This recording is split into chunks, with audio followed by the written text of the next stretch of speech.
సభ్యులకు నమస్కారం.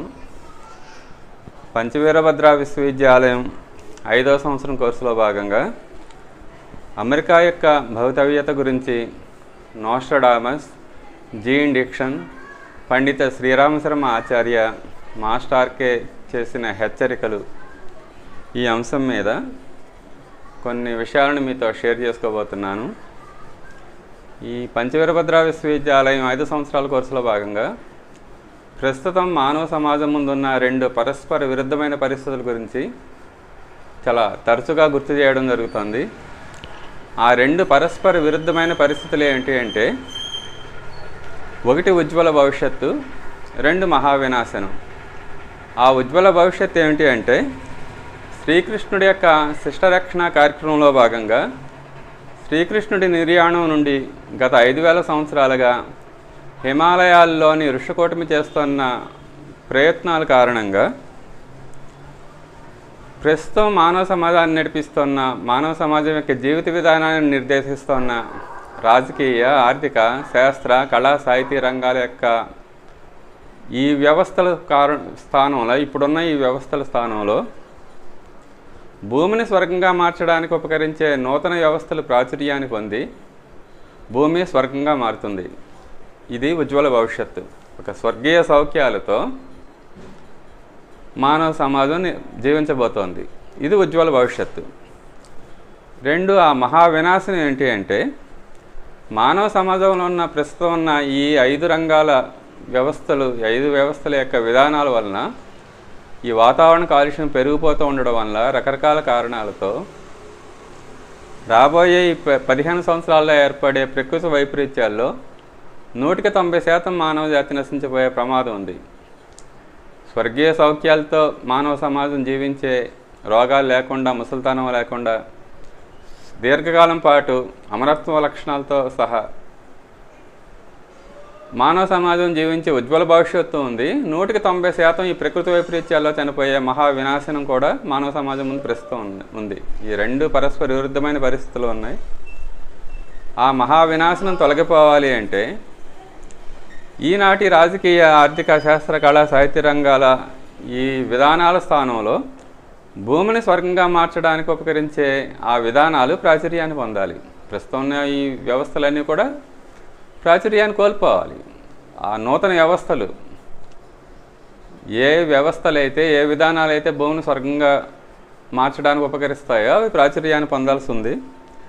కానీ ఆ నూతన వ్యవస్థలు ప్రాచుర్యాన్ని పొందాలి అంటే 3 రకాలైన విప్లవాలు ప్రపంచవ్యాప్తంగా జరగాలి అని మాస్టర్కే చెప్పడం జరిగింది. ఆ 3 రకాలైన విప్లవాలు ఏమిటి అంటే, 1 ఆలోచన విప్లవం, 2 ఆర్థిక విప్లవం, 3 విద్యా విప్లవం. మొట్టమొదటిది ఆలోచన విప్లవం. ఈ ప్రస్తుతం ఈ విధానాలు, ఈ వ్యవస్థలు ఏ విధంగా మనల్ని మహా వినాశనం వైపు తీసుకుని వెళ్తున్నాయి, అది మొట్టమొదటి మనకు అర్థం అవ్వాలి. మానవ సమాజానికి అర్థం అవ్వాలి. అది ప్రపంచవ్యాప్తంగా అర్థం అవ్వాలి. ఈ విప్లవాలు స్థానికంగా కాకుండా, ఏ దేశానికో పరిమితం కాకుండా మొత్తం ప్రపంచవ్యాప్తంగా జరగాల్సి ఉంది. అయితే ఈ వ్యవస్థలు ఏ విధంగా మనల్ని ఒక మహా వినాశనం వైపు, ఇప్పుడు టెక్నాలజీ డెవలప్ అయింది, మనం చాలా అభివృద్ధి చెందాం అనుకుంటున్నాం, కానీ మనం ఒక మహా వినాశనం తీసుకే వెళుతున్నాం. ఈ టెక్నాలజీని మనం దుర్వినియోగం చేస్తూ ఉండడం వల్ల, ప్రకృతిని ధ్వంసం చేస్తూ ఉండడం వల్ల. ఇంచేత మొట్టమొదట ఇది అవగాహన అవ్వాలి మనకి. మనం ఏ విధంగా ఆ వినాశనం వైపు ప్రయాణం చేస్తున్నాం అనేది అర్థమయ్యి మానవ సమాజానికి, ఆ మానవ సమాజం యొక్క ఈనాటి ఆలోచన విధానం మారినప్పుడే విప్లవం అంటే పరిపూర్ణంగా పరిస్థితులు మారిపోవడం, పూర్తిగా మారిపోవడం. మానవ సమాజం యొక్క ఆలోచన విధానం పూర్తిగా మారిపోవాల్సి ఉంది. ఒక ఆలోచన విప్లవం ప్రపంచవ్యాప్తంగా రావాల్సి ఉంది అని మాస్టర్గా చెప్పడం జరిగింది. అంతేకాకుండా ఒక ఆర్థిక విప్లవం, ఈనాటి ఆర్థిక విధానాలు ఎలా ఉన్నాయి అంటే, మన ఆర్థిక అభివృద్ధి యొక్క నమూనా ఎలా ఉంది అంటే, ప్రకృతిని ధ్వంసం చేస్తున్నాం. మనం ప్రకృతి వైపరీత్యాన్ని కొని తెచ్చుకుంటున్నాం. అంచేత ఒక ఆర్థిక విప్లవం స్థానికంగా కాదు, ఏ శ్రీలంకకో, పాకిస్తాన్కో, చిన్న చిన్న దేశాలకు పరిమితం అవడం కాదు, ప్రపంచవ్యాప్తంగా సంభవించవలసి ఉంది ఒక ఆర్థిక విప్లవం అన్నారు ఆయన. అలాగే విద్యా విప్లవం. మనిషి ప్రస్తుతం ఈ విద్యా విధానం ఎలా ఉంది అంటే, ఆర్థిక వ్యవస్థకి కావాల్సిన ఆ సహాయకులను తయారు చేస్తుంది. అంతే విద్యా వ్యవస్థ ఒక విధంగా మనిషిని స్వార్థపరుడిగా మారుస్తోంది. తన సుఖమే తప్ప సమాజం ఎటెళ్తోంది, ప్రపంచం ఎటెళ్తోంది ఈ స్పృహ లేదు. ప్రకృతిని ఏ విధంగా ధ్వంసం చేస్తున్నాం, నైతిక విలువలు ఏ విధంగా ఉన్నాయి, ఈ ఆలోచన విద్యా విధానంలో లేదు. విద్యా విధానం మనిషిని ప్రస్తుతం సెల్ఫిష్గా మార్చేస్తోంది. ఈ విద్యా విధానం మారాలి. ఎటువంటి విద్యా విధానం ప్రాచుర్యం పొందాలంటే మానవ జీవితం యొక్క ఉద్దేశం అర్థమయ్యి ప్రకృతిలో భాగంగా మనిషి జీవిస్తూ చాలా హాయిగా జీవించే ఆ విద్యా వ్యవస్థ మళ్ళీ రావాల్సి ఉంది అని చెప్పేవారు మాస్టర్కి. ఈ 3 రకాలైన విప్లవాలు, ఆలోచన విప్లవం, ఆర్థిక విప్లవం, విద్యా విప్లవం, ఈ 3 సంభవించినప్పుడే ఆ నూతన వ్యవస్థలు ప్రాచుర్యాన్ని పొంది భూమి స్వర్గంగా మారుతుంది. లేకపోతే మనం వినాశం వైపు ప్రయాణం చేస్తూనే ఉంటాం. కానీ ఈ 3 రకాలైన విప్లవాలు కూడా ఈ సంవత్సరం కాలంలోనే జరిగే అవకాశం ఉంది అనే విషయం మొన్న జూలై 18న వెలువడిన వీడియోలో చెప్పడం జరిగింది. పంచవీరభద్ర విశ్వవిద్యాలయం 5వ సంవత్సరం కోర్సు ప్రారంభం సందర్భంగా. ఇప్పటికీ 4 సంవత్సరాల కోర్సు పూర్తయింది. ప్రస్తుతం 5వ సంవత్సరం కోర్సు నడుస్తుంది. ఆ జూలై 18న వెలువడిన వీడియోలో ఏ విధంగా ఈ 3 విప్లవాలు కూడా ఈ సంవత్సరం సంభవించే అవకాశం ఉందో ఆ వీడియోలో కొంచెం డీటెయిల్గా చెప్పడం జరిగింది. ఆ వీడియో యొక్క ఆ లింకు ఈ వీడియో యొక్క డిస్క్రిప్షన్లో ఇవ్వడం జరుగుతుంది. కొంచెం ఆ వీడియోని చూస్తే ఆ పాసిబిలిటీ మనకు అర్థమవుతుంది. ఈ సంవత్సరమే ఈ 3 రకాల విప్లవాలు ప్రపంచవ్యాప్తంగా జరిగే అవకాశం ఉంది అనేది మనకు అవగాహన అవుతుంది. కొంచెం ఆ వీడియోని కూడా చూడండి. ఎందుకు ఈ సంవత్సరమే జరిగే అవకాశం ఉంది అంటే భూమి మీద ఎప్పుడెప్పుడు విప్లవాత్మకమైన సంఘటనలు జరుగుతాయి అంటే సోలార్ మ్యాక్సిమం స్థితి అని ప్రతి 11 సంవత్సరాలకు ఒకసారి ఏర్పడుతూ ఉంటుంది. అంటే సూర్యుడిలో సౌర వలయం అయిన ఒక వలయం ఉంటుంది. సూర్యుడిలో ప్రతి 11 సంవత్సరాలకి 11 సంవత్సరాల పాటు ఉంటుంది ఆ వలయం. ప్రతి 11 సంవత్సరాలకి సూర్యుడిలో ఉత్తర ధ్రువం, దక్షిణ ధ్రువం తారుమారు అవుతూ ఉంటాయి. ఆ తారుమారు అయినప్పుడు వాటి యొక్క ప్రభావం మానవ సమాజం మీద కూడా ఉంటుంది. అక్కడి నుంచి వచ్చే ఆ సౌర తుఫాను ద్వారా వచ్చే ఆ జీవయస్కాంత తరంగాలు మనిషి యొక్క మనుగడ మొత్తం సూర్యుడి మీద ఆధారపడి ఉండడం వల్ల భౌతికంగానే కాకుండా మన యొక్క ఆలోచనలు కూడా సూర్యుడి యొక్క ఆ ప్రభావం మన మీద ఆలోచనల మీద కూడా ఉంటుంది. ఈ సౌర తుఫానుల కారణంగా ఏర్పడే ఆ ప్రత్యేకమైన జీవయస్కంద తరంగాల వల్ల ఏమవుతుంది అంటే అప్పటి వరకు ఉన్న ఆ పనికిరాని పరిస్థితులు ఏమన్నా ఉంటే అవి తొలగిపోయి ఒక నూతనమైన సంఘటనలు, నూతనమైన ఎప్పుడూ కూడా సూర్యుడు భూమి మీద ఉన్న ప్రాణికోటి అభివృద్ధి చెందడానికే ప్రోద్బలం ఇస్తూ ఉంటాడు. అక్కర్లేని పరిస్థితులు ఏమన్నా ఉంటే అవి తొలగిపోయి ఒక నూతన వ్యవస్థలే కంకురాపణ ఈ సోలార్ మ్యాక్సిమం స్థితిలో జరుగుతుంది అని శాస్త్రవేత్తలు కూడా చెప్పడం జరిగింది. మొన్న జూలై 18న ఇచ్చిన వీడియోలోనే ఇప్పుడు ఈ సోలార్ మ్యాక్సిమం స్థితి ఏర్పడింది. సౌర వలయం 25 అని చెప్తున్నారు శాస్త్రవేత్తలు. నాసా ఇటీవల అమెరికా యొక్క అంతరిక్ష పరిశోధన సంస్థ నాసా కూడా సూర్యుడు సోలార్ మ్యాక్సిమం దశకి ఆల్రెడీ చేరుకున్నాడు. ఈ రానున్న కొన్ని నెలల్లో సూర్యుడిలో ధ్రువాల యొక్క మార్పు జరుగుతుంది అని ఒక నెల క్రిందటే నాసా కూడా ప్రకటించడం జరిగింది. అంటే ఇప్పుడు సూర్యుడు సోలార్ మ్యాక్సిమం స్థితికి చేరుకున్నాడు. ఇటువంటి సోలార్ మ్యాక్సిమం స్థితికి చేరుకున్నప్పుడే భూమి మీద విప్లవాత్మకమైన సంఘటనలు జరుగుతాయి అని ఆ సైంటిస్టులు చెప్పడం జరిగింది. ఇటీవల ఒక 5-6 సౌర వలయాల్లో ఆ మేజర్ చేంజెస్ ఎలా జరిగాయి, సూర్యుడు ఈ సోలార్ మ్యాక్సిమం స్థితికి చేరుకున్నప్పుడు, సోలార్ మ్యాక్సిమం స్థితి అంటే సూర్యుడిలో సౌరకళంకాలు మ్యాక్సిమం స్థితికి వెళతాయి. సౌరకళంకాలు అంటే సూర్యుడిలో ఉండే అయస్కాంత క్షేత్రాలు. సూర్యుడిలో ఒక మ్యాక్సిమం స్థితిలో అయస్కాంత క్షేత్రాలు ఏర్పడినప్పుడు వాటి ప్రభావం వల్ల భూమి మీద విప్లవాత్మకమైన పరిస్థితులు గతంలో కూడా చాలా సందర్భాల్లో జరిగాయి. ఆ జూలై 18 వీడియోలో వాటిని కొంచెం డీటెయిల్గా చెప్పడం జరిగింది. వాటిని ఒకసారి చూడండి. అటువంటి సోలార్ మ్యాక్సిమం స్థితి ఇప్పుడు ఏర్పడడం వల్ల ఈ రానున్న సంవత్సర కాలంలోనే ఆ 3 విప్లవాలు జరిగే అవకాశం ఉంది అనే విషయాన్ని ఆ వీడియోలో చెప్పడం జరిగింది.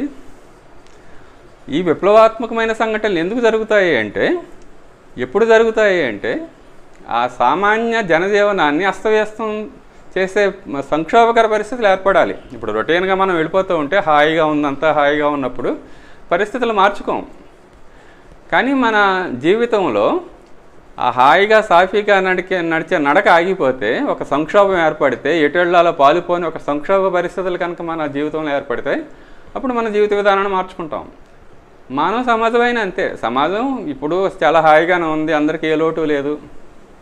పెద్ద ప్రకృతి వైపరీత్యాలు ఏవో వచ్చినా మన జనజీవనం అస్తవ్యస్తం అవ్వట్లేదు. కరోనా వైరస్ వచ్చినప్పుడు మొత్తం స్తంభించిపోయింది. అటువంటి పెద్ద పెద్ద సంక్షోభాలు ఏమన్నా కారణాల వల్ల ఏర్పడుతుంది. ఏదైనా ఆర్థిక సంక్షోభం వచ్చినప్పుడు ఏర్పడుతుంది. శ్రీలంక పరిస్థితి వచ్చింది, మనకు రాలేదు. కానీ ఒక 2 సంవత్సరాల క్రిందట. పాకిస్తాన్లో ఇంచుమించు అటువంటి పరిస్థితి ఉంది, సంక్షోభకర పరిస్థితి. అలాగే ఏదన్నా సంక్షోభకరమైన ఆర్థిక రంగంలో కానీ, ప్రకృతి వైపరీత్యాల వల్ల కానీ, రాజకీయ రంగంలో కానీ ఆ సంక్షోభకరమైన పరిస్థితి ఏర్పడి సామాన్య జనానికి వాళ్ళ జీవన ప్రక్రియ అస్తవ్యస్తం అయినప్పుడు అప్పుడు ప్రజలు ఉద్యమాలు చేస్తారు ఈ పరిస్థితులు మారడానికి. శ్రీలంకలో కూడా అలాగే ఉద్యమాలు చేశారు. ఎప్పుడు చేస్తారో ఉద్యమాలు అంటే ఈ సంక్షోభం ఏర్పడినప్పుడు. ఆ సంక్షోభాన్ని అధిగమించడానికి, ఆ సంక్షోభం ఏ విధంగా దేనివల్ల వచ్చిందో ఆ పరిస్థితులు మార్చుకోవడానికి ప్రజలు ఉద్యమాలు చేస్తారు. అప్పుడు ఆ విప్లవాత్మకమైన సంఘటనలు అంటే అప్పటి వరకు ఉన్న పరిస్థితులు మారిపోయి కొత్త పరిస్థితులు ఏర్పడుతూ ఉంటాయి. 3 విప్లవాలు ఇప్పుడు జరగాలి అంటే ఆలోచన విప్లవం, ఆర్థిక విప్లవం, విద్యా విప్లవం, ఇటువంటి సంక్షోభకర పరిస్థితి, అటువంటి జనజీవనం అస్తవ్యస్తం అయిపోయి ఒక సంక్షోభకర పరిస్థితి ఏర్పడాలి. 2008లో అమెరికా కేంద్రంగా ప్రపంచవ్యాప్తంగా అటువంటి ఒక ఆర్థిక సంక్షోభం ఏర్పడింది. అమెరికా అస్తవ్యస్త పరిస్థితులు ఏర్పడ్డాయి. మన దేశం మీద ఆ ప్రభావం పెద్దగా లేదు, కానీ ప్రపంచవ్యాప్తంగా యూరోప్ దేశాల్లో ఉంది. ప్రపంచవ్యాప్తంగా మన దేశంలో కూడా సాఫ్ట్వేర్ రంగం మీద ఉంది. 2008లో ఆర్థిక సంక్షోభం వచ్చినప్పుడు రియల్ ఎస్టేట్ రంగం మీద ఉంది. అంచేత అక్కడ ఆర్థిక సంక్షోభం ఏర్పడినప్పుడు 2011 నాటికి ప్రపంచవ్యాప్తంగా ఇటువంటి ప్రజా ఉద్యమాలు జరిగాయి. ఆ 2008 ఆర్థిక సంక్షోభం వల్ల, ఆ 2008 ఆర్థిక సంక్షోభం వల్ల, నిరుద్యోగం ప్రబలడం వల్ల ఆ సాధారణ జీవితం చాలామంది యొక్క సాధారణ జీవితం ప్రభావితం అవడం వల్ల ప్రజలు ఉద్యమాలు చేయడం జరిగింది. ఎక్కడెక్కడైతే సంక్షోభాలు వచ్చాయో అరబ్ దేశాల్లో కూడా నిరుద్యోగం పెరిగిపోయింది. సడన్గా వాళ్ళ పరిస్థితులు మారిపోయాయి, ఆర్థిక పరిస్థితులు. ఆ ప్రభుత్వాలు మారిపోవాలి, ప్రభుత్వం యొక్క విధానాల వల్లే వచ్చాయని ఆ 2011లో అరబ్ దేశాల్లో ప్రభుత్వ వ్యతిరేక ఉద్యమాలు జరిగాయి. అనేక దేశాల్లో ప్రభుత్వాలు, అరబ్ దేశాల్లో ప్రభుత్వాలు మారిపోయాయి. కొంతమంది నియంత్రణలు తొలగిపోవడం జరిగింది. అలాగే అమెరికాలో కూడా ఆక్యుపై వాల్ స్ట్రీట్ ఉద్యమం 2011 నాటికి చాలా ఉధృతంగా జరిగింది. అది ఎంత ఉధృతంగా జరిగింది అంటే 2011 అక్టోబర్ 15 నాటికి ప్రపంచవ్యాప్తంగా 1500 నగరాల్లో ఈ occupy stock market, occupy wall street అంటే అది అమెరికాలో స్టాక్ మార్కెట్ ఉండే ఆ ఏరియా పేరు, అది ఆ వీధి పేరు. వాల్ స్ట్రీట్లో అక్కడ స్టాక్ మార్కెట్ ఉంటుంది. 2011 అక్టోబర్ 15 ప్రపంచవ్యాప్తంగా 1500 ప్రముఖ నగరాల్లో ఈ ఉద్యమాలు జరిగాయి. అమెరికాలో ఆక్యుపై వాల్ స్ట్రీట్ అన్నారు, మన దేశంలో ఆక్యుపై దలాల్ స్ట్రీట్ అన్నారు. అలాగే లండన్లో ఆ స్టాక్ మార్కెట్ ఉండే ఏరియాలో ఆక్యుపై ఆ స్టాక్ మార్కెట్లు ఇవన్నీ కూడా సంపన్నులకే ఉపయోగపడుతున్నాయి తప్ప కామన్ మ్యాన్కి ఉపయోగపడట్లేదు. ఈ విధానాలు మారాలి అని ప్రపంచవ్యాప్తంగా ఇప్పుడు ఉద్యమాలు చేయడం జరిగింది. యూరోప్ దేశాల్లో కూడా నిరుద్యోగానికి వ్యతిరేకంగా ఉద్యమాలు చేశారు. అలాగే మన దేశంలో కూడా అవినీతికి వ్యతిరేకంగా అన్నా హజారే నేతృత్వంలో ఇప్పుడు ఉద్యమాలు చేయడం జరిగింది 2011 నాటికి. 2011 నాటికి ఈ మార్పులు వచ్చి ఉండేవి. కానీ 2011 నాటికి శ్రీకృష్ణుడి యొక్క దైవీ ప్రణాళిక సూక్ష్మ జగత్తులో పూర్తవుతుందని చెప్పడం జరిగింది మాస్టర్. ఆ సూక్ష్మ జగత్తు యొక్క ప్రకంపనలు భౌతికంగా కూడా కనిపించాయి. అప్పుడు ప్రపంచవ్యాప్తంగా ఈ ప్రజా ఉద్యమాలు జరిగాయి.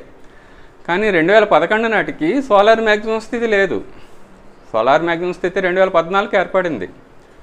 ఈ ప్రజా ఉద్యమాలు 2011 కాకుండా 2014 కనుక జరిగి ఉంటే ఆ 2014 ప్రాంతంలో ఈ 3 విప్లవాలు కూడా అప్పుడే వచ్చి ఉండేవి. ఆ విప్లవాత్మక సంఘటనలు జరగడానికి కావాల్సిన ఆ పుషింగ్, ఆ సోలార్ మ్యాక్సిమం స్థితి సూర్యుడి నుండి వచ్చే ఆ జీవాయస్కంద తరంగాల యొక్క పుషింగ్ లేకపోవడం వల్ల ఆ ప్రజా ఉద్యమాలని అప్పుడున్న పాలకులు ఆ సామధాన భేద దండోపాయాలతో రకరకాలుగా అణిచివేశారు. అటు గల్ఫ్ దేశాల్లో కానీ, అమెరికాలో కానీ, యూరోప్ దేశాల్లో కానీ ప్రజలకు కావాల్సిన తాయిలాలు ఇవ్వడం వల్ల, ప్రభుత్వాలు అప్పు చేసి ప్రజలకు కావాల్సిన సంక్షేమ పథకాలు ప్రవేశపెట్టడం వల్ల కొన్ని సందర్భాల్లో వాటిని అణిచివేయడం వల్ల ఉద్యమాలని బలప్రయోగం ద్వారా రకరకాల కారణాలతో ఆ ఉద్యమాలు ఆగిపోయాయి. ఎందుకంటే ప్రజల్లో అంత విల్ పవర్ లేదు. ఆ పరిస్థితిని మార్చుకోవాలనే విల్ పవర్ ఎప్పుడు వస్తుందంటే సోలార్ మ్యాక్సిమం స్థితి ఏర్పడినప్పుడు వస్తుంది. 2011 ప్రజా ఉద్యమాలకి ఆ సూర్యుడి నుండి వచ్చిన విల్ పవర్ అందుబాటులో లేకపోవడం వల్ల, ఆ జీవాయస్కాంత తరంగాలు అందుబాటులో లేకపోవడం వల్ల ఆ ఉద్యమాలని ప్రజలు కొనసాగించలేకపోయారు, మార్పుని పూర్తిగా తెచ్చుకోలేకపోయారు. కానీ అప్పుడు ఆ ఉద్యమాలు, ప్రజా ఉద్యమాలు 2011 ఎందుకు జరిగాయంటే 2008 ఆర్థిక సంక్షోభం ఏర్పడింది. ఆ విధంగా ఈ యొక్క సామాన్య జనజీవనాన్ని అస్తవ్యస్తంగా మార్చే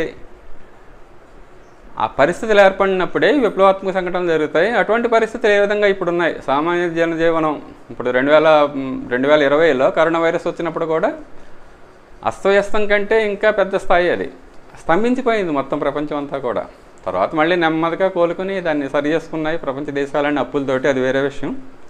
అయితే మరి ఈ సంవత్సర కాలంలోనే అటువంటి విప్లవాలు జరగాలంటే ఆలోచన విప్లవం, ఆర్థిక విప్లవం, విద్యా విప్లవం, మరి సామాన్య జనజీవనం అస్తవ్యస్తం అయిపోయే ఆ పరిస్థితులు ఏమన్నా ఉన్నాయా అంటే అటువంటి పరిస్థితులు 4 రకాలుగా ఉన్నాయి ప్రస్తుతం ప్రపంచవ్యాప్తంగా. సామాన్య జనజీవనం అస్తవ్యస్తంగా మారే సంక్షోభం ఏర్పడే పరిస్థితులు ప్రపంచవ్యాప్తంగా ప్రస్తుతం 4 రకాలుగా ఉన్నాయి.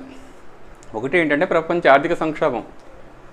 2008 ఆర్థిక సంక్షోభం ఇంకా సమస్య పోలేదు. వీళ్ళు తాత్కాలికంగా ప్రపంచ దేశాలు అప్పులతో వాటిని వాయిదా వేసిన 2019 నాటికి మళ్ళీ ఆ ఆర్థిక మాంద్యం ఏర్పడే పరిస్థితి ఏర్పడింది. సేమ్ అదే టైంలో కరోనా వైరస్ రావడం వల్ల ప్రపంచ దేశాలు అన్ని నిబంధనలను ప్రక్కన పెట్టి విపరీతంగా అప్పులు చేయడం వల్ల ఆ ఆర్థిక మాంద్యం రాకుండా అప్పులతో నెట్టుకొస్తున్నాయి. అయితే ప్రపంచంలో అన్ని దేశాలు, అది అమెరికా అయినా, ఇండియా అయినా, చైనా అయినా, జపాన్ అయినా, ఏ దేశం అయినా సరే ప్రముఖ దేశాలు అన్నీ కూడా అప్పులతో నెట్టుకొస్తున్నాయి గత 16 సంవత్సరాలుగా, 2008 నుంచి కూడా.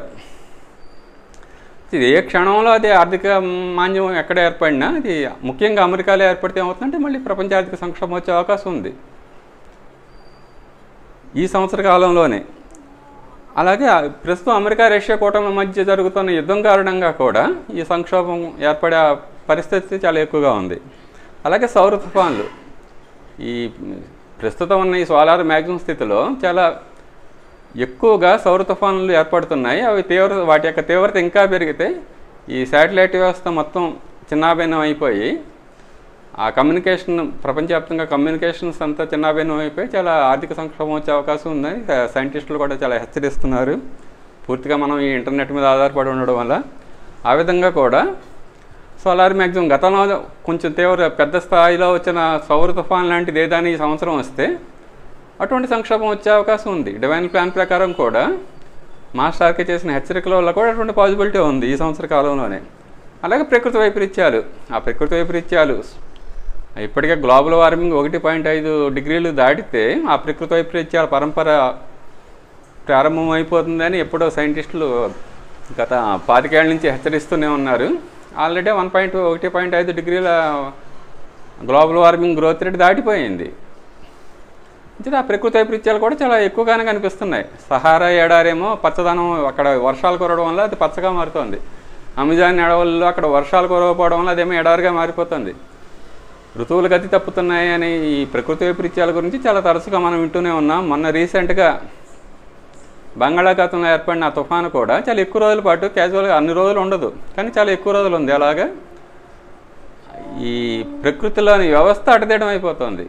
ఈ ప్రకృతి వైపరీత్యాల తీవ్రత పెరిగి కూడా ఆ సంక్షోభం వచ్చే అవకాశం ఉంది. ఈ 4 రకాల పరిస్థితుల గురించి కూడా ఇంకా ఇప్పుడు నేను చెప్పిన దానికంటే ఇంకొంచెం ఎక్కువ డీటెయిల్డ్గా 18వ తారీఖున జూలై 18న వచ్చిన వీడియోలో ఇవ్వడం జరిగింది. కొంచెం ఆ వీడియో ఆ లింక్ ఈ డిస్క్రిప్షన్లో ఇస్తున్నాను, ఒకసారి అది చూస్తే ఇప్పుడు నేను చెప్పబోయే ఈ అంశం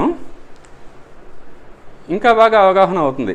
ఇప్పుడు ఏంటంటే మరి అటువంటి సంక్షోభకర పరిస్థితులు ఏర్పడితే అమెరికా యొక్క భవిష్యత్తు ఏ విధంగా ఉండబోతోంది అనేది తెలుసుకోవడానికి ఆ నోస్ట్రడామస్ అనే భవిష్యవేత్త, ఈయన ఫ్రాన్స్కు చెందిన భవిష్యవేత్త నోస్ట్రడామస్ అనే ఆయన, అలాగే జీన్ డిక్సన్ అమెరికాకు చెందిన భవిష్యవేత్త ఆవిడ, అలాగే పండిత శ్రీరామశర్మ ఆచార్య, మాస్టర్ ఆర్కే, వీళ్ళు ఇచ్చిన భవిష్యవాణులు ఉపయోగపడతాయి మనకి ఈ సంక్షోభ పరిస్థితులు ఏర్పడినప్పుడు అమెరికా యొక్క భవిష్యత్తు ఏ విధంగా ఉండబోతోంది అనేది తెలుసుకోవడానికి.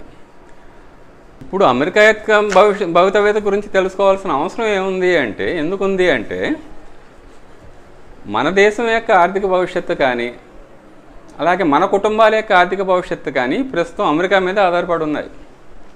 ఎందుకంటే మనం ఒక 30 సంవత్సరాల నుంచి అమెరికా తరహా ఆర్థిక విధానాన్ని ఫాలో అవుతున్నాం. ఈ అమెరికాకి ఈ సాఫ్ట్వేర్ ఎగుమతులు చేస్తూ ఉండడం వల్ల ఇప్పుడు అమెరికాలో ఆర్థిక సంక్షోభం వస్తే, ఆర్థిక మాంద్యం, ఆర్థిక సంక్షోభం కనుక ఏర్పడితే మన మొత్తం సాఫ్ట్వేర్ ఇండస్ట్రీ మూతపడిపోతుంది. సాఫ్ట్వేర్, మన దేశంలో ఉన్న సాఫ్ట్వేర్ ఇండస్ట్రీ మూతపడిపోతే దాని ఎఫెక్ట్ రియల్ ఎస్టేట్ మీద రంగం మీద ఉంటుంది, స్టాక్ మార్కెట్ మీద ఉంటుంది. మొత్తం మన దేశం యొక్క ఆర్థిక వ్యవస్థ కూడా చిన్నభిన్నం అయిపోతుంది అమెరికాలో ఇప్పుడు ఏదైనా సంక్షోభం వస్తే. మన జీవితాలు కూడా ఈ ప్రస్తుతం మన దేశం యొక్క ఆర్థిక వ్యవస్థ మీద ఆధారపడి ఉంది కాబట్టి మన దేశానికి సంబంధించిన సాఫ్ట్వేర్ వ్యవస్థ కానీ, రియల్ ఎస్టేటు, ఈ స్టాక్ మార్కెట్ వ్యవస్థలు సంక్షోభంలో కూరుకుంటే మన దేశాల ప్రభుత్వాలకు వచ్చే ఆదాయాలు పడిపోతాయి, పన్నులు పడిపోతాయి. మనకు వచ్చే ఈ సంక్షేమ పథకాలు కానీ, మనకు వచ్చే అనేక ప్రభుత్వాల నుంచి వచ్చే సపోర్ట్ ఆగిపోతుంది. మన యొక్క జీవితాలు కూడా ఎఫెక్ట్ అవుతాయి. కాబట్టి మీరు సంక్షోభక పరిస్థితులు ఏర్పడే అవకాశం ఉన్నప్పుడు అమెరికా యొక్క భవితవ్యత ఎలా ఉంది అనేది కనుక ముందే తెలిస్తే మనం కొంచెం జాగ్రత్త పడతాం. అది సడన్గా జరిగితే ఆ జాగ్రత్తలు తీసుకోవడానికి అవకాశం ఉంటుంది.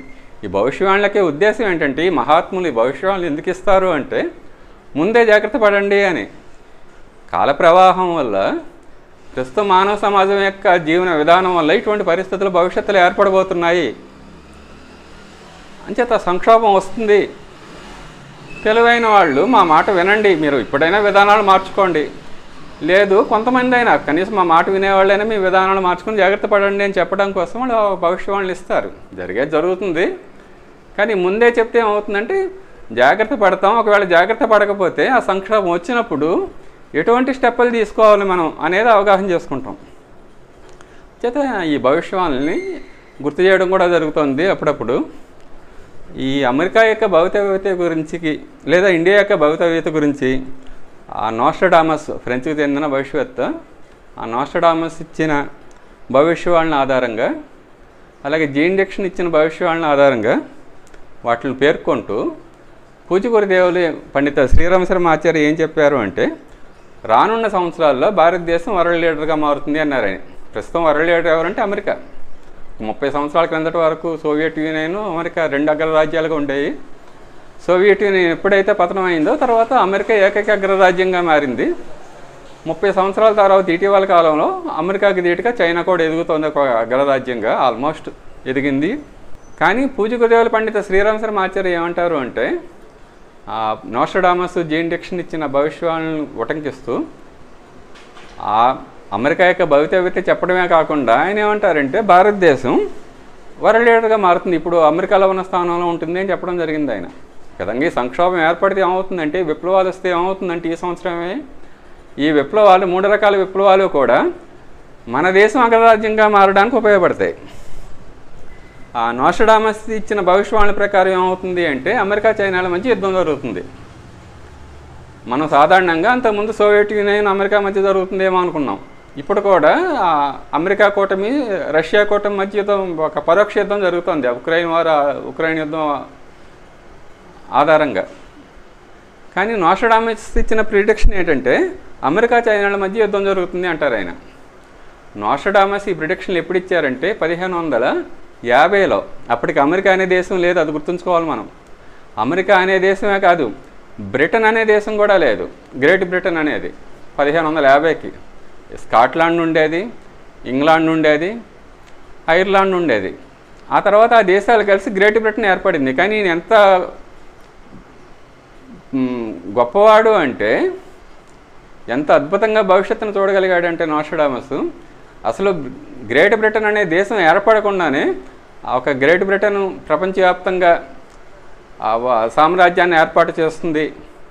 1942 వరకు దాని ప్రభావం ఉంటుంది. తర్వాత ఆ సామ్రాజ్యం 1942 తర్వాత అది పోతుంది అని ప్రపంచ సామ్రాజ్యం ఏర్పడడం గురించి చెప్పాడు ఆయన. ఆ సామ్రాజ్య పతనం గురించి కూడా చెప్పాడు ఆయన నోస్ట్రడామస్. అంతేకాకుండా 1774 ఆ ప్రాంతంలో ఏర్పడింది అమెరికా. 1550 ఆయన ఈ భవిష్యవాణులు 1550 ప్రాంతంలో సెంచరీస్ అనే పుస్తకంలో ఆయన రాయడం జరిగింది ఈ భవిష్యవాణుల్ని. ఆ ఫ్రాన్స్కి సంబంధించిన ప్రెసిడెంట్ మిట్టరాండ్ 89-95 మధ్యలో ఉన్న ప్రెసిడెంట్ ఆ పుస్తకాన్ని తల కింద పెట్టుకునేవాడట.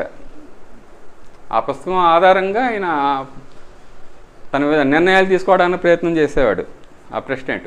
అంత చాలా ఫేమస్ పుస్తకం. నోస్ట్రడామస్ పేరు మనలో చాలామంది వినే ఉంటారు. ఆయన అప్పుడేమన్నాడంటే అమెరికా చైనాల మధ్య యుద్ధం జరుగుతుంది అన్నాడు ఆయన. ఈ యుద్ధ పరిస్థితులు 2014 నుంచే కనిపిస్తున్నాయి. అమెరికాకి ధీటుగా చైనా ఎదగడం ప్రారంభించినప్పటి నుంచి జరుగుతున్నాయి. డొనాల్డ్ ట్రంప్ ఆయన అధికారంలోకి వచ్చిన తర్వాత ఈ ట్రేడ్ వార్ అని చైనాతో ప్రారంభించడం కూడా జరిగింది. ఈ ట్రేడ్ వార్, డొనాల్డ్ ట్రంప్ ఈ ట్రేడ్ వార్ 2017 ప్రాంతంలో ప్రారంభించినప్పుడే చాలామంది విశ్లేషకులు పేర్కొన్నారు కూడా, ఇది ట్రేడ్ వార్తో ఆగదు, చివరికి ఒక సైనిక యుద్ధంగా మారుతుంది అని. అది ఆల్రెడీ నోస్ట్రాడమస్ ఎప్పుడో చెప్పడం జరిగింది, అమెరికా చైనాల మధ్య యుద్ధం జరుగుతుంది. ఇప్పుడు జరిగే అవకాశం కూడా చాలా ఎక్కువ ఉంది. ఎందుకంటే తైవాన్కిను చైనాకి మధ్య ఒక యుద్ధం జరుగుతోంది. ఆ తైవాన్ మా దేశంలో అంతర్భాగమే అని చైనా వాదిస్తోంది. అది అమెరికా మిగతా పశ్చిమ దేశాలు మా దేశం నుంచి విడగొట్టేసి దాన్ని స్వతంత్ర దేశం చేశారు తప్ప తైవాన్ అనేది మాలో అంతర్భాగమే అని చైనా అంటుంది. అమెరికా, యూరోప్ దేశాలు ఒప్పుకోవట్లేదు, అది స్వతంత్ర దేశం, అది నువ్వు కలుపుకోవడానికి వీల్లేదు అని. ఏ క్షణాన మేము కలిపేసుకుంటాం, సిద్ధంగా ఉండండి అని ఆ చైనా ప్రెసిడెంట్ ఇటీవల ఆ సైన్యానికి చెప్పడం కూడా జరిగింది. ఏ క్షణాన అది జరగచ్చు. ఒకవేళ చైనా తైవాన్ని ఆక్రమించడం జరిగితే ఆటోమేటిక్గా తైవాన్కి బాసటగా అమెరికా వెళ్లాల్సి వస్తుంది, లేకపోతే అమెరికా పరపతి పోతుంది. ఏంటంటే అగ్రరాజ్యం తన స్థానాన్ని కోల్పోతుంది కాబట్టి దాన్ని అరికట్టడం గురించి అయినా సరే చైనాని ఎదుర్కోవాల్సిన పరిస్థితి అమెరికాకి ఏర్పడుతుంది. ఆ విధంగా ఈ సంవత్సర కాలంలోనే అమెరికా చైనాల మధ్య యుద్ధం జరిగితే అది ప్రపంచ ఆర్థిక రంగంలో పెద్ద సంక్షోభంగా మారుతుంది. ఇంకొకటి ఆయన ఇచ్చిన ప్రిడిక్షన్ ఏంటంటే ఇండియా, రష్యా ఒక కూటమిగా మారతాయి అన్నాడు ఆయన. ఇప్పుడు ఆల్రెడీ ఒక కూటమి స్పష్టంగా ఏర్పడ్డాయి. ఒకటి ఏంటంటే అమెరికా, యూరోప్ దేశాలు ఒక కూటమిగా ఏర్పడ్డాయి. రష్యా, చైనా, ఇరాన్, ఉత్తర కొరియా ఒక కూటమిగా ఉన్నాయి. కానీ నోస్ట్రాడమస్ ఇచ్చిన ప్రిడిక్షన్ ఏంటంటే రష్యా, ఇండియా కలిసిపోతాయి అన్నాడు ఆయన.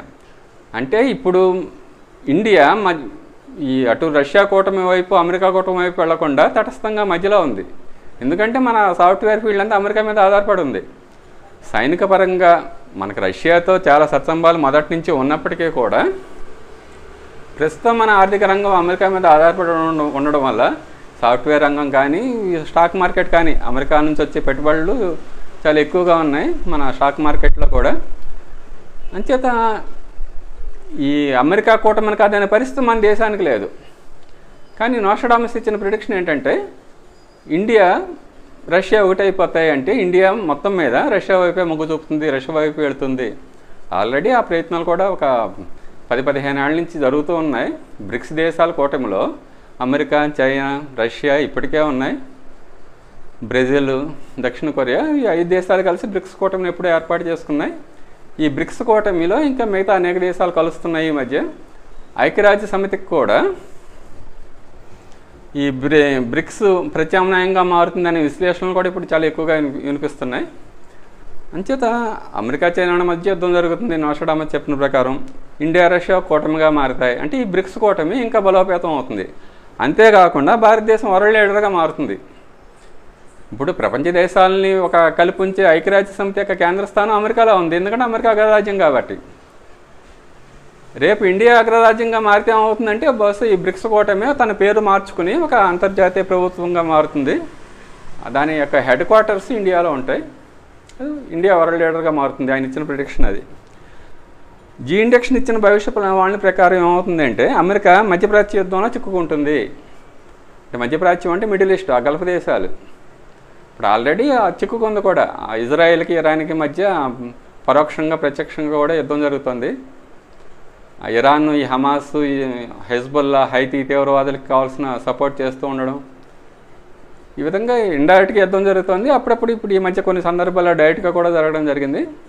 ఇజ్రాయెల్కి అమెరికా డైరెక్ట్గానే సపోర్ట్ చేస్తోంది. అంతేగా యుద్ధం ఇంకా తీవ్రమైతే ఏమవుతుందంటే ఇంతకుముందు అమెరికా, ఇరాన్, ఆఫ్ఘనిస్తాన్లో ఇరుక్కున్నట్టే ఆ మధ్యప్రాచ్య యుద్ధంలో ఇరుక్కుంటుంది. దానివల్ల సైనికంగా, ఆర్థికంగా కూడా అమెరికా నష్టపోతుంది. అలాగే కాకుండా ఆవిడ ఇచ్చిన ఇంకొక ప్రొటెక్షన్ ఏంటంటే జనరేషన్ అన్న ఆవిడ, అమెరికన్ భవిష్యత్తు ఆవిడ, ఈ కెనడీ యొక్క హత్య, ఈ ఆవిడిచ్చిన ప్రొటెక్షన్లు కూడా చాలా ఎక్కువగా నెరవేరాయి ఈ ప్రపంచ రాజనీతి రంగంలో. అమెరికాలో ఆవిడిచ్చిన ఒక ప్రిడిక్షన్ అంటే అమెరికాలో అంతర్యుద్ధం జరుగుతుంది, సివిల్ వార్ జరుగుతుంది అన్నాడు అని చెప్పడం జరిగింది ఆవిడ. ఆ దేశంలో ప్రజలు 2 వర్గాలకు విడిపోయి అంతర్యుద్ధం జరుగుతుంది అని. ఇంతకుముందు అమెరికాలో అలా అంతర్యుద్ధం జరిగింది, మళ్ళీ ఇప్పుడు అలా జరుగుతుంది అని. 2016లో డొనాల్డ్ ట్రంప్ ప్రెసిడెంట్ అయిన తర్వాత అమెరికాలో సివిల్ వార్ వచ్చే అవకాశం ఉందని చాలా విశ్లేషణలు వెలువడ్డాయి. కాలిఫోర్నియా లాంటి రాష్ట్రాలు, డొనాల్డ్ ట్రంప్ అమెరికాకి చెందిన రిపబ్లికన్ పార్టీకి చెందిన వ్యక్తి అయిన ఆ కాలిఫోర్నియా రాష్ట్రం డెమోక్రాటిక్ పార్టీకి చెందిన రాష్ట్రం. అది ఆ కాలిఫోర్నియా రాష్ట్రం ఉంది. ఆ ట్రంప్ యొక్క విధానాలు, అక్కడున్న ఆ సాఫ్ట్వేర్ టెక్నాలజీ రంగానికి వ్యతిరేకంగా ఉండడం వల్ల మేము అమెరికా నుంచి విడిపోతాం అని ఒకానొక క్షణం సందర్భంలో కాలిఫోర్నియా రాష్ట్రం నుంచి కూడా కొంతమంది చెప్పడం జరిగింది. అప్పుడే ఆ విశ్లేషణలు వచ్చాయి, అమెరికాలో సివిల్ వార్ జరిగే అవకాశం ఉంది అని. ఆయన డొనాల్డ్ ట్రంప్ 2020లో ఓడిపోయినప్పుడు కూడా అధికారాన్ని ఈజీగా అప్పచెప్పలేదు. ఇప్పుడు ప్రస్తుతం అమెరికా ట్రంప్ అనుకూలం, ట్రంప్ వ్యతిరేకులు ఈ 2 రకాలుగా చీలిపోయి ఉంది ప్రస్తుతం అమెరికా. అంచేత అమెరికా ఆవిడిచ్చిన ప్రెడిక్షన్ ఏంటంటే అమెరికాలో అంతర్యుద్ధం జరుగుతుంది, ఒక సివిల్ వార్ జరుగుతుంది. అంతేకాకుండా ఆవిడ ఏం చెప్పారంటే విశ్వప్రభుత్వం యొక్క కేంద్రం భారతదేశం ఏర్పడుతుంది, భారతదేశం ఏర్పడుతుందంటే భారతదేశం అగ్రరాజ్యంగా మారుతుంది. చేత వాళ్ళు ఇచ్చిన ప్రిడిక్షన్స్ అవి. అంటే ఈ రకరకాల యుద్ధాల వల్ల ఏమవుతుందంటే అమెరికా యొక్క ప్రాబల్యం తగ్గిపోయి భారతదేశం యొక్క ప్రాబల్యం పెరుగుతుంది. 2వ ప్రపంచ యుద్ధంలో కూడా ఏం జరిగిందంటే యూరోప్ దేశాలు పరస్పరం యుద్ధాల్లో చిక్కుకుపోయాయి. అమెరికా ఒక విధంగా ప్రక్కగా ఉంది. ఆ యూరోప్ దేశాలకు కావాల్సిన ఆయుధాలు అవి సప్లై చేసి అమెరికా ఆర్థికంగా బాగుపడింది. ఆ 2వ ప్రపంచ యుద్ధంలో యూరోప్ దేశాలు చితికిపోయాయి. బ్రిటన్, జర్మనీ ఇవన్నీ కూడా, ఫ్రాన్స్ ఇవన్నీ. వాటికి కావాల్సిన ఆర్థిక సహాయం చేసే డాలర్ని ఒక అంతర్జాతీయ వాణిజ్య కరెన్సీగా యూరోప్ దేశాలు ఒప్పుకునేలాగా చేసి 2వ ప్రపంచ యుద్ధం తర్వాత అమెరికా అగ్రరాజ్యంగా మారింది. మంచిది. రకరకాల అంతర్యుద్ధం వల్ల కానీ రకరకాల యుద్ధాల వల్ల ప్రస్తుతం ఎటువంటి పరిస్థితి ఏర్పడిందంటే అమెరికా ప్రాబల్యం తగ్గిపోయి భారతదేశం యొక్క ప్రాబల్యం పెరిగే అవకాశం చాలా ఎక్కువగా ఉంది. ఎందుకంటే మన దేశం తటస్థంగానే ఉంది, 2 కూటముల్లోనూ చేరకుండా. అంటే అమెరికా తన యొక్క పట్టుని అంతర్జాతీయంగా కోల్పోతే భారతదేశం ఆర్థికంగా కూడా పుంజుకొని అగ్రరాజ్యంగా మారే అవకాశం చాలా ఎక్కువగా ఉంది. ఇది పూజ్య గురుదేవులు, నోస్ట్రడామస్, జీన్ ఇచ్చిన ప్రిడిక్షన్లు. మాస్టర్కి ఇచ్చిన ప్రిడిక్షన్ ఏంటంటే ఆయన 1999 మే 27న శ్రీ సూక్తం మీద ఉపన్యాసం ఇస్తూ ఈ అమెరికా యొక్క భవితవ్యత గురించి ఆయన ఇచ్చిన హెచ్చరిక ఏంటి అంటే ఇప్పుడు ఎవరైతే అమెరికాకి అక్కడికి వెళ్ళాలి అని వెంపర్లాడుతున్నారో వాళ్ళందరూ కూడా ఎక్సోడస్కి ఇండియాకి వస్తారు అని చెప్పడం జరిగింది. ఇప్పుడు అక్కడ ఇండియా కంటే కూడా అక్కడ ఎక్కువ ఆదాయం బాగుంటుంది, అక్కడ ఎక్కువ చాలా హాయిగా విలాసవంతంగా బతకచ్చు, హాయిగా బతకచ్చు, ఎక్కువ సంపాదించవచ్చు అని అందరూ వెళ్ళడానికి వెంపర్లాడుతున్నారు. 1999లో చెప్పిన భవిష్యవాణి మాస్టర్కి ఇది. అప్పటికి ఆ వైట్కే ప్రాబ్లం వల్ల చాలా ఈజీగా అమెరికాలో ఉద్యోగాలు వస్తున్నాయి. చాలామంది యువత ఉద్యోగాల కోసం అలాగే వ్యాపారాలు చేసేవాళ్ళు వ్యాపార అవకాశాల కోసం ఎక్కువగా వెళుతున్న రోజులు అవి. అప్పుడు ఆయన ఈ వార్నింగ్ ఇచ్చారు, ఇప్పుడు ఎవరైతే అమెరికాకి అక్కడికి వెళ్ళి వెంపర్లాడుతున్నారో వాళ్ళందరూ కూడా ఎక్సోడస్కి ఇండియాకి వస్తారని చెప్పడం జరిగింది. ఎక్సోడస్ అంటే అక్కడ బ్రతుకు తెరువు లేక వలస వస్తారు, మళ్ళీ బతకడం కోసం బతుకు తెరువు కోసం ఇండియాకి వస్తారని చెప్పడం జరిగింది.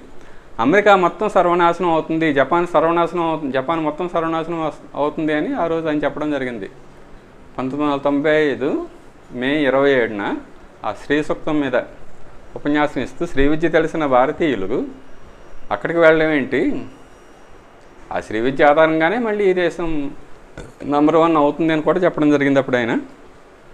కానీ అప్పుడు ఆ వార్నింగ్ ఇచ్చారు, అమెరికా మొత్తం సర్వనాశనం అవుతుంది, జపాన్ మొత్తం సర్వనాశనం అవుతుంది.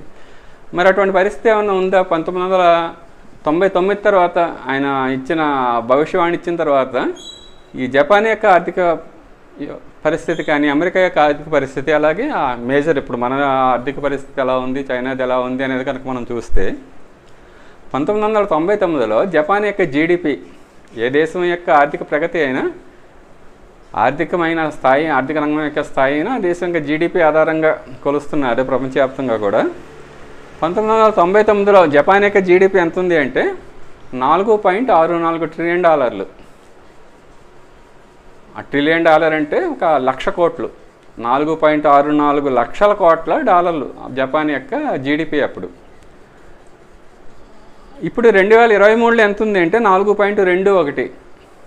అంటే ఆల్రెడీ ఒక 24 సంవత్సరాల తర్వాత జపాన్ యొక్క జీడిపి పెరగలేదు, ఇంకా తగ్గింది. ఇప్పుడు ఏ దేశం కూడా, ప్రతి దేశం కూడా ఏటా ఎంతో కొంత ప్రోగ్రెస్ ఉంటే తప్ప అది ఆర్థిక వ్యవస్థలో నిలదొక్కుకోలేదు.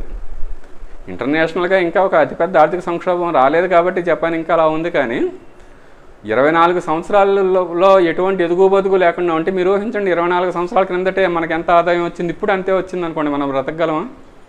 కానీ ఇప్పుడు జపాన్ పరిస్థితి అలాగే ఉంది. 24 సంవత్సరాల క్రిందట ఎంత జీడిపి ఉంది, ఇప్పటికీ దాని జీడిపి అంతే, ఇంకా తగ్గింది. ఇప్పుడు 4.64 అయితే ఇప్పుడు 4.21 ఉంది. మరి జపాన్ యొక్క అప్పు ఎలా ఉంది అంటే ఈ ఏ దేశం యొక్క ఆర్థిక ప్రగతి అయినా దేశం యొక్క అప్పుని జీడిపితో పోలుస్తారు. 1999లో జపాన్ యొక్క అప్పు దాని జీడిపితో 90% ఉంది. అంటే 4.64 ట్రిలియన్ల జీడిపి ఉంటే 4.2 ట్రిలియన్లు అప్పు ఉంది జపాన్కి. ఇప్పుడు ఎంత ఉంది అంటే జీడిపితో పోల్చుకుంటే 260% ఉంది. అప్పు పెరిగింది,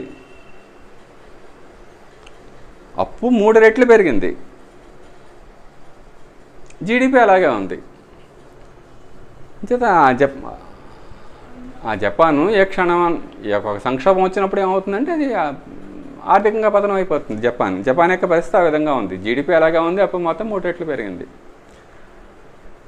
అమెరికా యొక్క పరిస్థితి ఎలా ఉంది ఆర్థిక పరిస్థితి అంటే 1999లో అమెరికా యొక్క జీడిపి $9.63 ట్రిలియన్. ఇప్పుడు ఎంత ఉంది అంటే $27.36 ట్రిలియన్ ఉంది. అంటే దాని యొక్క జీడిపి 3 రెట్లు పెరిగింది. జపాన్ ఇది పెరగలేదు, ఇంకా తగ్గింది. కానీ అమెరికాది మాత్రం 3 రెట్లు పెరిగింది.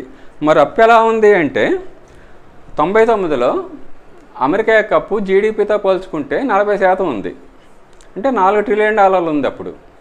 ఇప్పుడు ఎంత ఉంది అంటే 24 సంవత్సరాల తర్వాత జీడిపితో 130% చేరుకుంది అప్పు. అంటే $36 ట్రిలియన్ అప్పు ఉంది వాళ్ళ అమెరికాకి. 24 ఏళ్ల క్రిందట $4 ట్రిలియన్ అప్పు, కానీ ఇప్పుడు 36 ట్రిలియన్ ఉంది. అంటే అప్పు 9 రెట్లు పెరిగింది, జీడిపి పెరిగింది 3 రెట్లు, కానీ అప్పు 9 రెట్లు పెరిగింది. అంచేత ఎలాన్ మస్క్ కూడా ప్రపంచ కుబేరుడు అతను. ప్రపంచంలోనే అమెరికాకు చెందిన ఎలాన్ మస్క్ ప్రపంచంలోనే అందరికంటే అత్యంత ధనవంతుడు. ఆయన వార్నింగ్ ఇస్తున్నాడు కూడా, అమెరికా దివాళా దిశగా చాలా వేగంగా వెళుతోంది అని.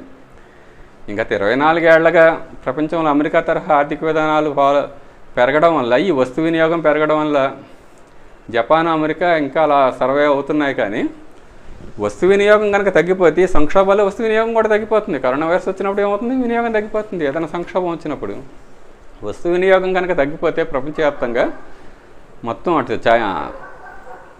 జపాన్ కానీ అమెరికా కానీ వాటి ఆర్థిక పరిస్థితి, ఆర్థిక రంగం సర్వనాశనం అయ్యే అవకాశం చాలా ఎక్కువగా ఉంది.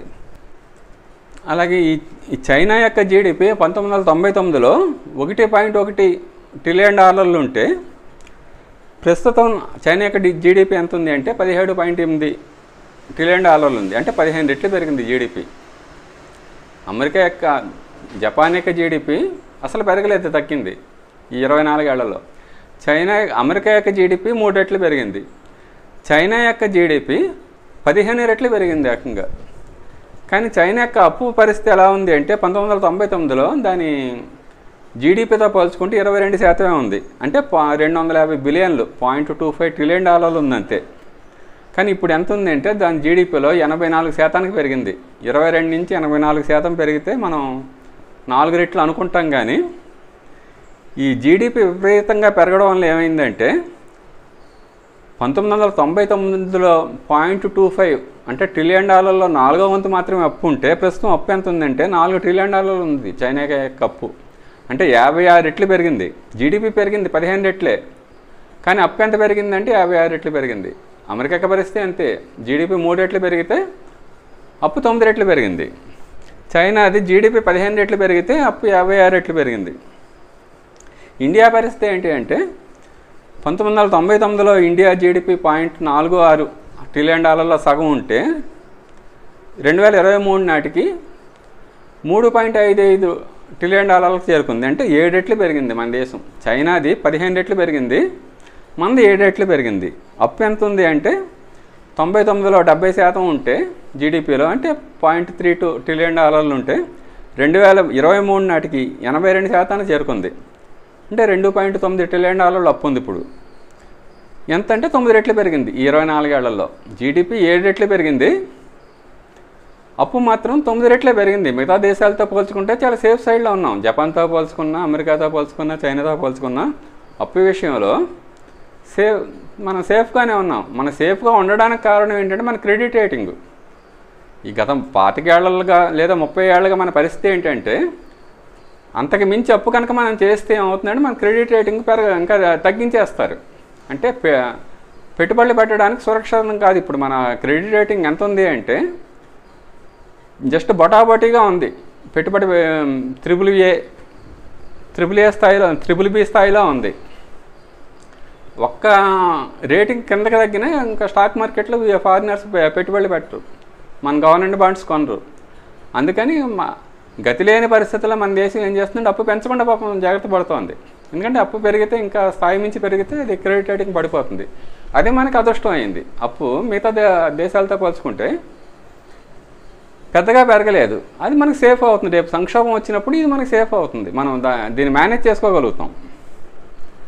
ఈ ఆర్థికవేత్తల యొక్క అంచనా ప్రకారం జీడిపితో అప్పు శాతం అభివృద్ధి చెందిన దేశాల్లో 100% మించినప్పుడు, లేదా అభివృద్ధి చెందుతున్న దేశాల్లో 60% మించినప్పుడు, ఇప్పుడు చైనా ఇండియా అని అభివృద్ధి చెందుతున్న దేశాలు అంటారు. జపాన్, అమెరికా అభివృద్ధి చెందిన దేశాలు.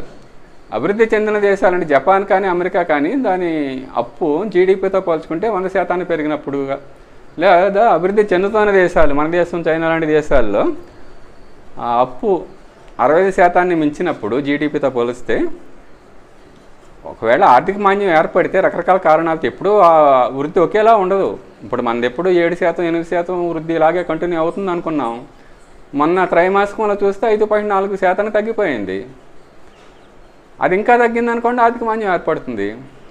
అప్పు విపరీతంగా ఉన్నప్పుడు ఆర్థిక మాంద్యం ఏర్పడితే ఏమవుతుందంటే ప్రభుత్వానికి వచ్చే పనులు తగ్గిపోతాయి. అది ఆర్థిక సంక్షోభంగా మారిపోతుంది, ప్రభుత్వానికి అప్పు ఎక్కువగా ఉంది కాబట్టి. చేత 100% అభివృద్ధి చెందిన దేశాల్లో 100% దాటినప్పుడు, అభివృద్ధి చెందుతున్న దేశాల్లో 60% దాటినప్పుడు ఎకానమీ స్లో డౌన్ అయితే ఏమవుతుందంటే ఆర్థిక సంక్షోభంగా మారిపోతుంది. ఇప్పుడు జపాన్ ఈ 4 దేశాల యొక్క పరిస్థితి ఎలా ఉంది అంటే, జపాన్ అప్పు ఆల్రెడీ జీడిపితో పోల్చుకుంటే 260% ఉంది.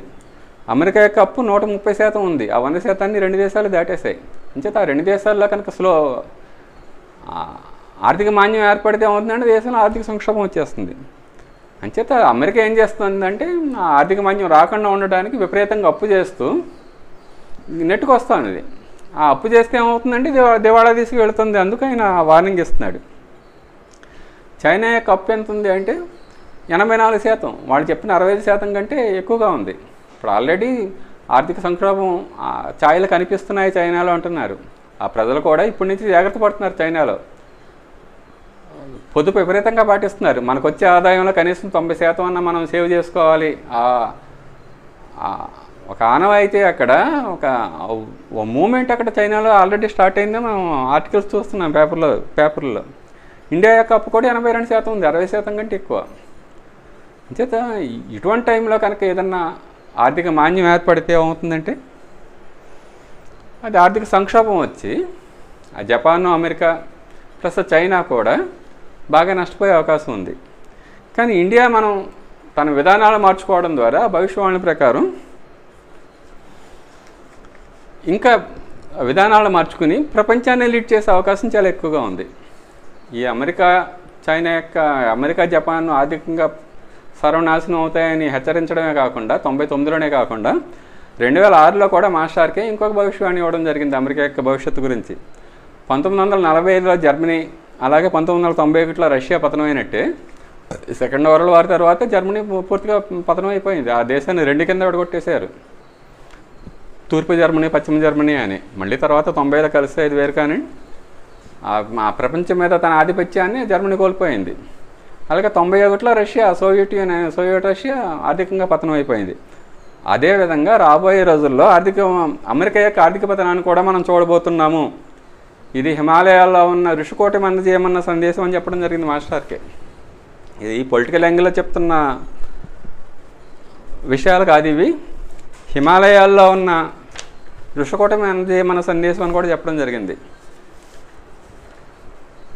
అంచేత అమెరికా యొక్క ఆర్థిక పరిస్థితి కనుక చూస్తే ప్రపంచ ఆర్థిక సంక్షోభం వచ్చే చాలా అవకాశం ఉంది.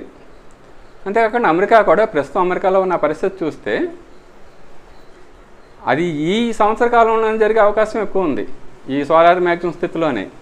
అందుకే ఆల్రెడీ అమెరికాలో ఒక ప్రత్యేకమైన డిపార్ట్మెంట్ను కూడా ఏర్పాటు చేయడం జరిగింది ఎలాన్ మస్క్ నేతృత్వంలో.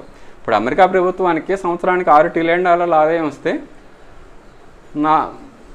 సంవత్సర ఆదాయం $4 ట్రిలియన్ వస్తుంది, ఖర్చు మాత్రం $6 ట్రిలియన్ ఖర్చు పెడుతుంది. అమెరికా బడ్జెట్ $6 ట్రిలియన్ సుమారు ఉంది, కానీ అమెరికాకి ఆదాయం $4 ట్రిలియన్ వస్తుంది. $2 ట్రిలియన్ ఎక్స్ట్రా ఖర్చు పెట్టడం ద్వారా ఆ ఆర్థిక వ్యవస్థ నిలబెట్టడానికి అమెరికా ప్రయత్నం చేస్తోంది. అప్పు విపరీతంగా పెరుగుతుంది. ఇలాగా ప్రవర్తిస్తే మన ఇప్పటికే పరిస్థితి అదుపు తప్పే స్థితికి వచ్చేసాం. సంవత్సరానికి ఆ $2 ట్రిలియన్ తగ్గిస్తే తప్ప మనం దీని నుంచి బయటపడము అని ఎలాన్ మస్క్ వార్నింగ్ ఇవ్వడం ఈ ఎలక్షన్స్ ముందు నుంచే చెప్పడం జరిగింది. ఎలాన్ మస్క్ ట్రంప్కి సపోర్ట్ చేయడం జరిగింది మన ఎలక్షన్లో. ట్రంప్ ప్రెసిడెంట్ అయిన తర్వాత ఈ ఎలాన్ మస్క్, వివేక రామస్వామి ఇద్దరితోటి ఒక వింగ్ని స్టార్ట్ చేశారు అమెరికాలో ఈ ప్రభుత్వం యొక్క ఖర్చును తగ్గించడానికి. DOGE అని, డిపార్ట్మెంట్ ఆఫ్ గవర్నమెంట్ ఎఫిషియన్సీ అని ఒక అమెరికా ఆర్థిక ఫైనాన్స్ వింగ్కి ఒక అనుబంధంగా ఒక ఇది స్టార్ట్ చేసి ఆ ఖర్చు తగ్గించుకోవడం ఎలా దీని మీద ఒక ప్రత్యేక విభాగాన్ని కూడా వాళ్ళు ప్రారంభించడం జరిగింది. ఈయన ఎలాన్ మస్క్ ఏమంటాడంటే $2 ట్రిలియన్ ఖర్చు తగ్గిస్తాను అంటున్నాడు ఆయన. ఆ వివేక్ రామస్వామి అంటే ప్రభుత్వం యొక్క స్టాఫ్ని, ఉద్యోగస్తుల్ని 75% తీసేయాలంటున్నాడు ఆయన. కానీ ఎలాన్ మస్క్ చెప్పినట్టు ఖర్చు తగ్గిస్తే ఏమవుతుందంటే అప్పుడు కూడా రిసెషన్ వచ్చేస్తుంది. ఇప్పుడు ఆ ప్రభుత్వం యొక్క ఖర్చే మేజర్గా ఉంటుంది ప్రపంచవ్యాప్తంగా. మన దేశం అయినా, చైనా అయినా, అమెరికా అయినా, ఎక్కడైనా ఆర్థిక వ్యవస్థలో 1/3 పైన ప్రభుత్వ ఖర్చే ఉంటుంది. ప్రభుత్వ ఖర్చు తగ్గితే ఏమవుతుంది? జీడిపి తగ్గిపోతుంది. జీడిపి తగ్గితే ఆర్థిక మాంద్యం వచ్చేస్తుంది. అంటే అంత తేలిక కాదు ఇప్పుడు అక్కడ ఖర్చు తగ్గించడం అనేది అమెరికాలో. అలాగే ఉన్న ఉద్యోగాలు తీసేస్తే మొత్తం 28 లక్షల గవర్నమెంట్ స్టాఫ్ ఉన్నారు. వివేక రామస్వామి ఏమంటున్నాడంటే 21 లక్షల మందిని ఉద్యోగాలు తీసేస్తానంటున్నాడు ఆయన. అది జరగదు. అది ట్రంప్ జరగనివాడు, అది వేరే విషయం. ఎందుకంటే ఖర్చు తగ్గించిన ఉద్యోగస్తులను తీసేసినా స్టాక్ మార్కెట్ పడిపోతుంది, సంక్షోభం వస్తుంది. తీగిపోయిన అదే అవుతుంది. ఇప్పుడు అమెరికా పరిస్థితి ఏంటంటే ముందు నుయ్యి వెనక పోయి అంటాం కదా, అదే పరిస్థితి. అంచేత ఆ త్వరలో అమెరికా ఒక ఆర్థిక సంక్షోభం ఏర్పడి చివరికి ఆ 2011లో ఆక్యుపై వాల్ స్ట్రీట్ ఉద్యమం ఏంటంటే ఇప్పుడున్న విధానాలు 1% ఉన్న సంపన్నులకు అనుకూలంగా ఉన్నాయి, 99% సామాన్యులకు అనుకూలంగా లేవు. ఈ విధానాలు మారాలి అని వాళ్ళు 2011లో అమెరికాలో ఉద్యమాలు చేయడం జరిగింది.